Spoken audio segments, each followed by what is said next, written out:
کہ میں پورے دن کن مشکلات سے میں نکل کے آ رہا ہوں، تو پھر وہ مجھے گائیڈ کرتی ہیں اور میں ہر چیز میں ان کا مشورہ لیتا ہوں اور جو وہ کہتی ہیں میں اس کے مطابق کرتا ہوں. آپ کو پتہ ہے وہ ارسلان بیٹے والی جو آڈیو، اس میں تو وہ مان بھی گئی ہیں نا کہ لوگ پریشان ہوتے ہیں، خاص صاحب کو پہلے سے ہر چیز کیسے پتہ چل جاتی ہے، لیکن ارسلان بیٹا اس کے متعلق بات نہیں کرنی ہے. تو وہ بات ساری یہ تھی کہ میں تو یہ سمجھتی تھی کہ وہ ایک بزرگ ہے، ہمیں تو خان صاحب نے کہا تھا وہ تو بڑی اللہ لوگ ہیں، سارا دن بیٹھ کے وہ عبادت کرتی ہیں، ان کا تو سیاست سے کوئی لینا دینا نہیں ہے. اب یہ تو ہمیں نہیں پتا تھا کہ وہ ہر بیانیہ جو ہے کہ ارسلان بیٹا کوئی کرپشن کی ہماری بات کرے فوراً غداری سے لنک کر دو. یہ تو ان کے زبان سے ہمیں بعد میں پتا چلا ہے نا. اب پہلے تو ہم یہی سمجھتے تھے کہ ان کا تعلق نہیں ہے، لیکن حقیقت یہ ہے کہ انہوں نے ایک ایجنڈے کو فالو کرتے ہوئے، مرشد نے ایک ایجنڈے کو فالو کرتے ہوئے عمران خان کی زندگی میں جو بھی ان کا ٹرسٹڈ بندہ تھا، جو بھی ان کا کلوز بندہ تھا، پہلے اس کو فارغ کرایا. اچھا. ایک ایک کر کے ہر ایک پہ کانٹا لگوایا. ٹھیک. اور جب وہ سارے تتر بتر ہو گئے تو وہ ساری جگہ خود گھیر لی. اچھا. پورا عمران خان کا دماغ بھی کنٹرول کر لیا، ان کا گھر بھی کنٹرول کر لیا، ان کے پرانے نوکر جو ہے ان کو بھی سب کو فارغ کر دیا. سر فہرست تو اس میں وہ انعام جو ان کے ساتھ پتہ نہیں کتنے سال سے تھا، اور اون چودھری کی مثال، جہانگیر خان ترین کی مثال، علیم خان کی مثال، میری مثال. اب ساروں کو آپ دیکھ لیں، ہم وہ لوگ تھے جنہوں نے خان صاحب کے ساتھ سڑکوں پہ 12 سال سٹرگل کی. بل بھاڑے، وہ بل والا کیا واقعہ ہے؟ ہم نے جناب پھاڑ پھوڑ کے بل وہ پھینکے اور پتہ چلا ہماری گیس کٹ گئی ہے. اچھا. اگلے دن خبر آئی کہ جی وہ بنی گالا میں ان کی وائف اس وقت ریحام خان ہوتی تھی، انہوں نے کہا کہ جی میں تو ٹھنڈے پانی سے نہیں نہا سکتی ہوں، تو خان صاحب نے اپنے گیس کا بل ادا کر دیا. اور وہ جناب ہم ٹھنڈے پانی میں اور وہ آرام سے یہ گھرداری میں ہی سمجھداری ہے. دیکھ لیں خان صاحب ملک بھی اچھا چلا لیں گے، پھر گھر اچھا چلا رہے ہیں نا. دیکھیں وائف نے ایک ڈیمانڈ کی، فوراً بل جمع کرا دیا، آپ جو مرضی کریں. بزدار پہ آپ نے بڑی کمپین چلائی، آپ کی ایک نہیں چلی. اچھا وہاں پہ مرشد نے ایک پیش گوئی کی تھی کہ نہیں بھئی یہ آپ بقول آپ کے جی مرشد پیش گوئیاں کرتے ہیں، مرشد ڈیسائیڈ کرتے ہیں کہ یہ کرنا یہ نہیں کرنا. تو مرشد کی تو یہ پیش گوئی سچ ہوگی. بعد میں خان صاحب نے دیکھا کہ علیم خان صاحب نے مل کے بلکہ آپ کو بھی ساتھ ملا کے ایسا محاذ کھڑا کیا، تو وہ تو خوش ہوتے ہوں گے یار اچھا کیا میں نے بات مانی ہے مرشد کی کہ دیکھو اب یہ میرے ساتھ کیا کر رہا ہے. اچھا مجھے آپ یہ بتائیں کہ 10 سال جو میں نے دیکھا وہ تو یہی دیکھا کہ علیم خان صاحب ان کے رائٹ پہ ہوتے تھے اور جہانگیر ترین ان کے لیفٹ پہ ہوتے تھے، اور یہ دونوں جو تھے یہ خان صاحب ایک قدم ان کے مشورے کے بغیر آگے نہیں بڑھتے تھے. اور ان لوگوں کو آپ کو پتہ سب لوگ کہتے تھے کہ اے ٹی ایم ہے خان صاحب کی. تو اس وقت خان صاحب کو ان میں کوئی برائی نظر نہیں آئی، کوئی ان کی کرپشن نظر نہیں آئی. مرشد اپنے اگر ان لوگوں کی چھٹی نہ کراتی تو اپنا اس کا جو ایجنڈا تھا وہ کیسے پورا ہوتا ہے. یعنی کہ وہ ڈائریکٹلی انوالو ہے سیاست میں، یہ سارے معاملات کو دیکھتی ہیں. وہ پوسٹنگ ٹرانسفر جو سنا تھا ہم نے، ہر چیز دیکھیں. بزدار کو کیوں لایا گیا؟ کیونکہ وہ تو ایک پپٹ تھا. عمران خان کے تھرو بشرا بی بی نے ڈائریکٹ کنٹرول کیا ہوا تھا، اور ان کی فرنٹ پرسن کون تھی؟ فرح گوگی اور گجر. ڈیفیکٹو چیف منسٹر تھی وہ. کسی بیوروکریٹ کے پنجاب کے آپ لا کے آپ پوچھ لیں، وہ کہے گا کہ کوئی پروجیکٹ، کوئی ڈیولپمنٹ کا کام، کوئی ٹرانسفر، کوئی پوسٹنگ جب ہوتی تھی تو فرح خان جب تک اس پہ یس نہیں کرتی تھی وہ کام نہیں ہو سکتا. اچھا آپ بائی الیکشن ہوتا ہے، خان صاحب ایسے ریکارڈ قسم کا جیتے ہیں آپ سلیکٹیو قسم کے حلقوں کے اندر یہ الیکشن ہوتا ہے، پھر بھی آپ ہار جاتے ہیں. اس کے بعد آپ نے اتنی کمپین چلائی، اس کا بھی کوئی فائدہ نہیں ہوا. خان صاحب نے بہت جتنے بھی یہاں پہ پاورفل لوگ ہیں یا ادارے ہیں سب کو ٹف ٹائم دیا. وہ کہاں معاف ہیں؟ وہ معاف ہو تو وہ سب سے ہار جائیں نا. اب آپ دیکھیں مجھے اگلا سوال دے دیں جو لیٹسٹ پہ بات کرتے ہیں. مجھے یہ بتائیں کہ کیا وہ پی ایم ہے؟ پی ایم تو نہیں، اب تو نہیں، سابقہ پی ایم. کیا ان کی مارچ کامیاب ہو گئی؟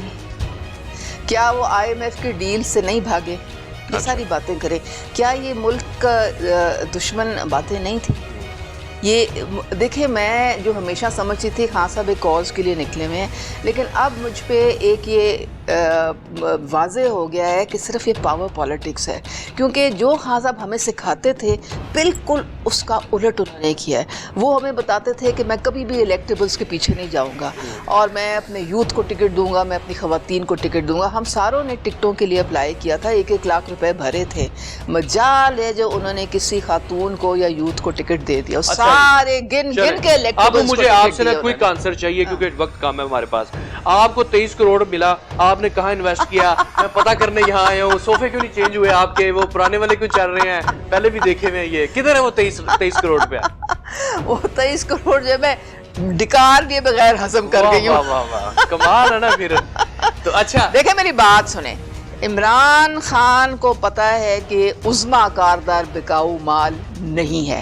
اچھا، مجھے اللہ نے جس طرح ان کو سب کچھ دیا ہے، مجھے بھی اللہ تعالیٰ نے ہر چیز سے نوازا ہے اور میری کوئی قیمت نہیں ہے۔ سیٹرڈے کو خان صاحب اسمبلیاں تحلیل کر دیں، آپ کی کیا تیاری ہے؟ کیا دھماکہ کرنا ہے آپ نے؟ چلیں وہ جو پاورفل فیکٹر ہیں وہ اگر آپ کو جوڑے بھی رکھتے ہیں، آپ کو منا لیتے ہیں کہ نہیں بھی ان عدم اعتماد لے آتے ہیں، مگر ووٹر تو وہ قابو نہیں نہ کر سکتے، اس کا کیا کرنا آپ نے؟ آپ نے یقین بھی کر لیا خان صاحب کا؟ تو اب ریسنٹلی جب وہ بائی الیکشن جو ہے میری بات سنیں، ووٹر ان کے ساتھ ہے۔ خان صاحب جو ہے کسی اپنے بات پہ ٹکتے ہیں کبھی؟ اچھا، جو کل بات کرتے ہیں وہ آج جو ہے وہ اس کا 90 ڈگریز ٹرن، اور جو آج لیں گے اس میں خان صاحب نے نا ٹرک کی بتی بڑی صحیح پکڑی ہوئی ہے۔ ایسے قوم کو ہم بھی ٹرک کی بتی کے پیچھے رہے تھے۔ اب دیکھیں میں بڑا مس کر رہا ہوں کیونکہ میں تب بھی آپ کو جانتا تھا جب آپ مسلم لیگ پیپلز پارٹی کے خلاف بولتی تھی، تو ابھی آپ کوئی چیز نہیں، میں مس کر رہا ہوں، کچھ تو خلاف بول دیں۔ مریم بی بی کی کوئی ایک خامی بتا دیں۔ دیکھیں ہمارے جو ذہن تھے نا ان میں زہر گھولا گیا تھا۔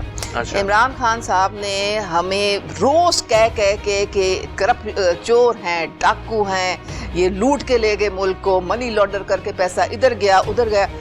ہم تو بڑے خوش تھے کہ جی ہماری حکومت آئے گی تو یہ سارے چور جو ہیں یہ اندر ہو جائیں گے اور یہ فارغ ہو جائیں گے۔ وہ 3.5-4 سال گزر گئے، وہ شہزاد اکبر کی روز ہم کہانی سن کے اب وہ شہزاد اکبر ہی غائب ہو گئے۔